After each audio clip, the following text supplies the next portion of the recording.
Good morning. সকালবেলায় ঘুম থেকে উঠে এরকম একটা চা নিয়ে নিলাম। আর আজকের দিনটা কিন্তু খুবই সুন্দর ছিল। সকালবেলায় আমার ছোট্ট বেলকনিটাতে রোদ এসে একদম ভরে গিয়েছিল। আর চলে এসেছিল এই ছোট্ট বন্ধুটি। তো ওকে আমি নিয়ে অনেক মজা করেছি। ওকে এত বিরক্ত করেছি কি বলবো। তারপরে যখন তাকে আমি এভাবে ছেড়ে দিলাম, সে যে এত খুশি হয়েছিল, মানে মনের আনন্দে সঙ্গে সঙ্গে এক চোখের পলকেই সে চলে গেল একদম দৌড় দিয়ে, মানে আকাশে উড়ে চলে গেল। আমার এই ছোট্ট বেলকনি, ছোট্ট বাগানটিতে কিন্তু অনেকগুলো ফুল ফুটেছিল। দেখতেই পাচ্ছেন খুবই সুন্দর গোলাপ ফুটেছিল। এছাড়াও কিন্তু আরও অনেক ফুল।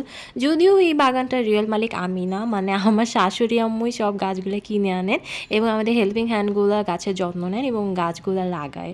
রেগুলার সকালে কিন্তু আমি এরকম বাসার মধ্যে হাঁটাহাঁটি করি প্রায় ঘন্টাখানেক।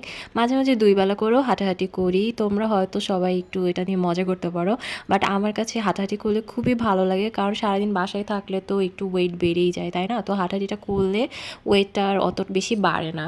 তারপর আমি মাঝে মধ্যে এরকম একটু হাফ বয়েল ডিম খেয়ে থাকি হাঁটাহাঁটি করার পরে। আর ফ্রুটসটা রেগুলারই খাওয়া হয়, এইটা ধরো ১২টার দিকেই খাওয়া হয়। আর তারপরে কিচেনে চলে আসলাম, এসে দেখলাম আমাদের হেল্পিং হ্যান্ড অনেক ব্যস্ত। সে এখন কুটো কাটা করছে, রান্না বসাতে হবে। তো মাঝে মধ্যে আমি রান্নাও করি, মানে ওকেই আমি হেল্প করি রান্না করে। তো রান্না করতে আমার বেশ ভালোই লাগে, আর আমি মোটামুটি সব রান্নাই পারি। তো এইটা ছিল আমাদের দুপুরের রান্না। আজকে দুপুরে রান্না হয়েছিল রুই মাছ টমেটো দিয়ে, তারপরে আমার মোস্ট ফেভারিট লাউ ডাল রান্না। এটা যে আমার কী ভালো লাগে আমি বুঝি না কেন এটা আমার এত ভালো লাগে। তারপরে এই যে সিজনাল খাবার ফুলকপির তরকারি। তো এগুলোই আর কি। কে ভাই এমন হর্ন বাজাচ্ছে? যাক, যেটা বলছিলাম, আর এখন আমি রুমটা একটু গুছিয়ে নিচ্ছিলাম, মানে বেডটা এলোমেলো হয়ে গেছিলো যেহেতু শীতকাল, কম্বল একদম এলোমেলো অবস্থা। তো আমি রুমটাকে ভালো করে গুছিয়ে নিলাম।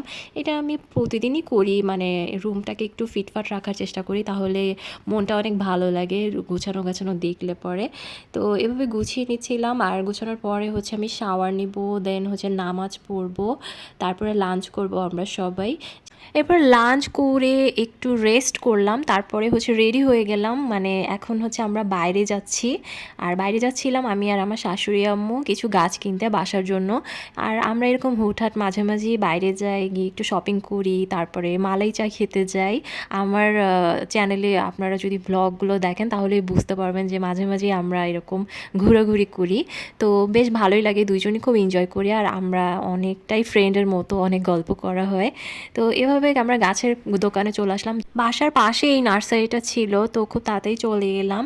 আর এভাবে আমরা গাছ খুঁজে খুঁজে দেখছিলাম যে কোনটা নেওয়া যায়। আর সবসময় খুব ইজি যে গাছগুলা, মানে যেগুলোর বেশি একটা যত্ন লাগে না, বাসার ভেতরে লাগানো যায়, ওই রকম দেখে কয়েকটা গাছ কিনে নিলাম আমরা। আর আমাদের বাসায় গেস্ট আসার কথা, তো এই জন্য আগের যে গাছগুলো ছিল ওগুলা অনেকগুলোই মরে গেছে বা শুকিয়ে গেছে, তো কিছু গাছ প্রয়োজন। এর জন্যই আমরা এই যে দেখেন এই গাছগুলো আমরা নিলাম। তো আরও কিছু গাছ নিয়েছিলাম, মানে বেশ কয়েকটি গাছ নিয়েছিলাম, আর এখানকার প্রাইসটাও বেশ রিজনেবল ছিল। তো সুন্দর দেখে কয়েকটি গাছ নিয়ে তারপর দামাদামি করলাম, আর দামাদামি করতে গিয়ে অনেকখানি সময় নষ্ট হলো। এরপরে একটা রিক্সায় করে তারপরে বাসায় চলে আসি। আর বাসায় এসে গাছগুলো রাখি, কারণ আগামীকাল আবার গাছগুলো লাগাবো। আর আমাদের তো হেল্পিং হ্যান্ড আছেই, সেই গাছগুলো লাগিয়ে দেয় খুব সুন্দর করে টবের ভিতরে। তো তারপরে বাসায় যাই। এরপরে কি করেছিলাম সরি, এরপরে সন্ধ্যা হয়ে গেছিলো, বাসায় এসে নামাজ পড়লাম। আমার শাশুড়ি আম্মু কিন্তু বাসায় অনেক গাছ লাগিয়েছে, মানে গাছ আমাদের বাসাটা একটা নার্সারি হয়ে গেছে বলতে পারেন। এই যে দেখেন কি পরিমাণে গাছ এখানে আছে, আর অনেক সুন্দর সুন্দর টবেরও কালেকশন আছে। তারপর সন্ধ্যায় আমরা এই ভাপা পিঠাটা খাই। তো আমার এই ব্লগটা যদি আপনাদের ভালো লাগে তো অবশ্যই কিন্তু লাইক করে দিবেন, আর কমেন্ট করে জানাবেন যে এই ভিডিওটা কেমন লেগেছে। আর চ্যানেলটিতে প্লিজ একটু সাবস্ক্রাইব করে দিবেন। ওকে, তো সবাই ভালো থাকবেন, দেখা হবে নেক্সট ব্লগে। আল্লাহ হাফেজ।